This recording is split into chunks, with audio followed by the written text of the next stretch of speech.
It's an old banjo song called Red Rocking Chair, done in the clawhammer style, of course. This video is going to demonstrate some of the techniques used in a song like that, and a little bit more complex clawhammer tune. We're going to do it in more standard tuning. That's in kind of an unorthodox tuning, that song.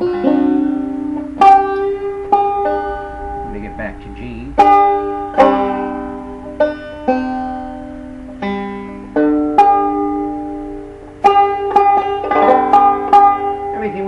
In this video is going to correspond to the 5 exercises you see on the drop thumb and flick exercise accompaniment sheet. All of these are accompaniment patterns. These are, of course, techniques we use in all sorts of contexts for clawhammer banjo, in songs and fiddle tunes, but these are just patterns just to get you acquainted with and familiar with, get the rhythm ingrained into your hand. These are just accompaniment patterns that you can work on to get a feel for how the rhythm is maintained during these things. These are adding to the boom chukka, the standard rhythm of clawhammer banjo, making it a little bit more complicated. So it's very easy to depart from the rhythmic backbone of the music, and it's important to incorporate these techniques rhythmically. So that's what each of these exercises is doing, just breaking it into 4-beat chunks just so you can get a feel and build some muscle memory in the right and the left hand and keeping the rhythm on this. First is the drop thumb, which is quite literally, as it's described, a means of dropping the thumb down. We've been anchoring it at the 5th string for standard frailing, standard clawhammer banjo. Every downward motion of the right hand was broken, was stopped by the thumb on the 5th string, and now we're going to depart from that. We're going to bring the thumb down to an inside string. In this example, the 2nd string. And for this particular line, this particular example, the left hand is kind of negligible. I'm just going to be going through our standard G, C, D7 chord changes in the G tuning. So I'll put the just the right hand in a little bit better perspective and frame here so you can see the drop thumb. Here's the first line of that sheet, done nice and slowly, just so you can hear what's going on.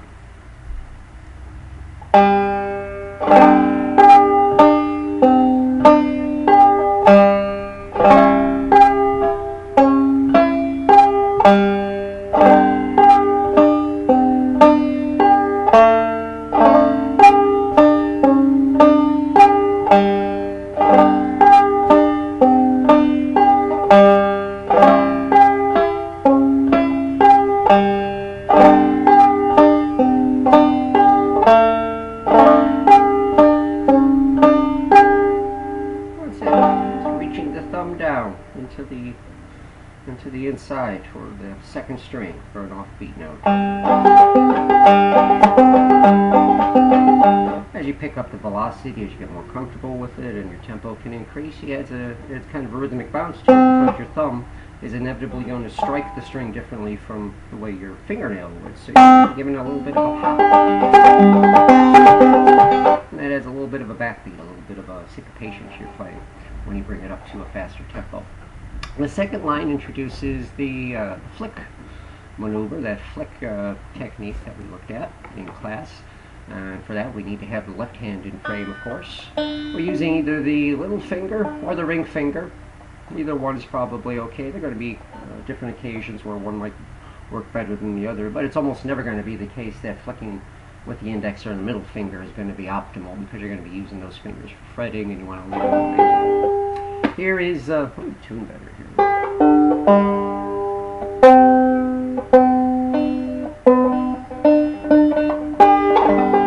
Sounds horrible too. Here is that second line with the just the introduction to that flicking pattern. We're going to put the whereas we put the drop thumb on the offbeat after the third beat, we're going to put the flick on the offbeat after the first beat, just to have a little bit of a different sound. So it's going to be boom and chukka, boom chukka in this exercise. And here it is.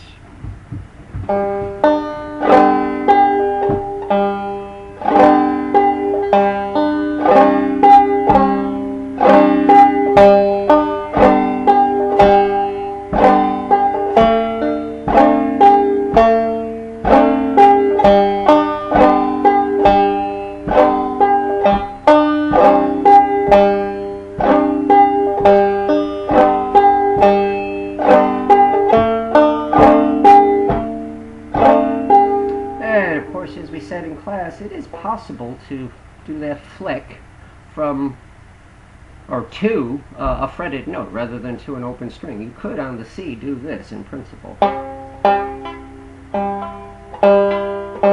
It's very, very hard to do. It's hard for me to do. So I just cheat a little bit, and we leave the first string open while we're playing the C chord using that technique. So we're still flicking to an open string just like we do on the G.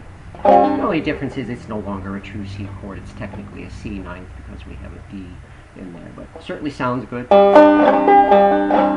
is in the C scale. It's the second, so we have a nice harmonic sound to it. A very nice folky sound, so don't feel bad about cheating there. It sounds perfectly good. The third line combines those two, the drop thumb and the flick, into a single 4-beat cluster, and it gives us a very nice ongoing steady kind of a variegated bouncy rhythm. It's 8 to the bar. There's something going on in every downbeat, something going on in every upbeat when we do that. And here's what that sounds like.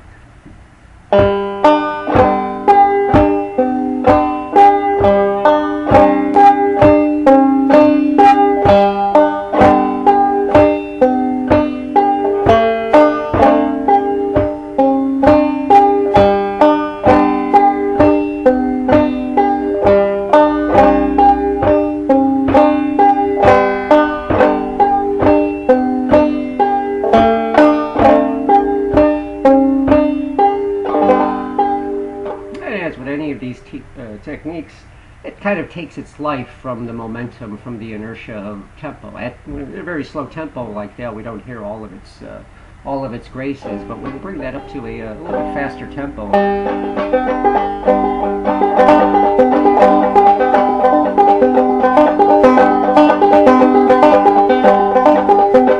it has a bounce to it that we just don't get from normal prelude.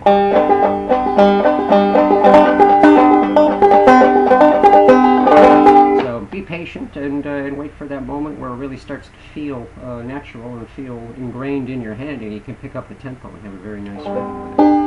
The fourth line isn't really different technique-wise. It just suggests you try tuning your banjo to the G suspended or G modal, as it's sometimes called, or sawmill tuning. That's just bringing that second string up to C so that it matches your your third string now at the 5th fret rather than the 4th. This is the tuning we use for Shady Grove and we'll use for Cluckold Head. The same pattern, mixing both the drop thumb and the flicking, sounds really nice in this tuning.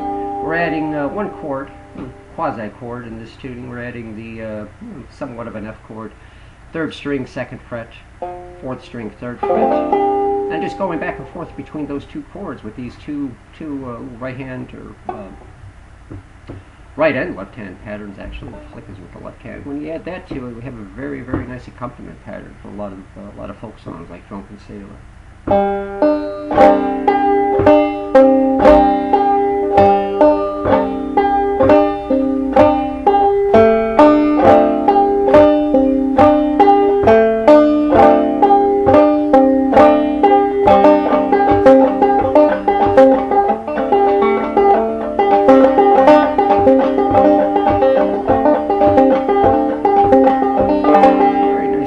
So that exercise just takes you through a couple of measures of each of those chords. The last line is in double C tuning.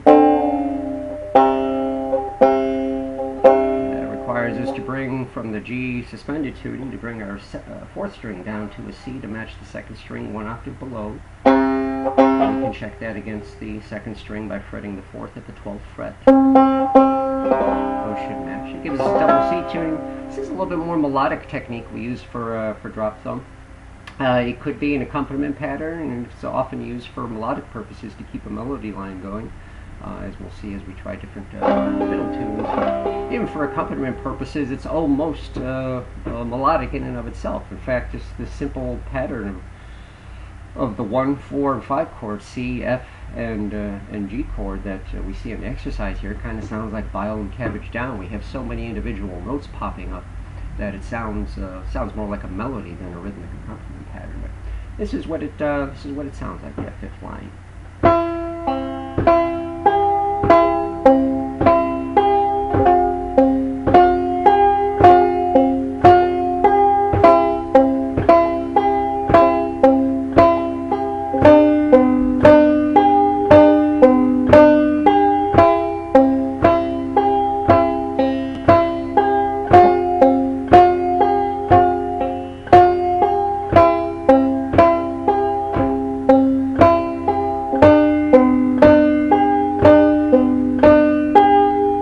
I'm not even playing chords there, I'm just hinting at little pieces of the chord. On the first measure we're coming out of a C, the second measure we're coming out of a C, I'm sorry, an F chord. I'm not even fretting the third string second fret since we're not drawing on that. We're back to the C.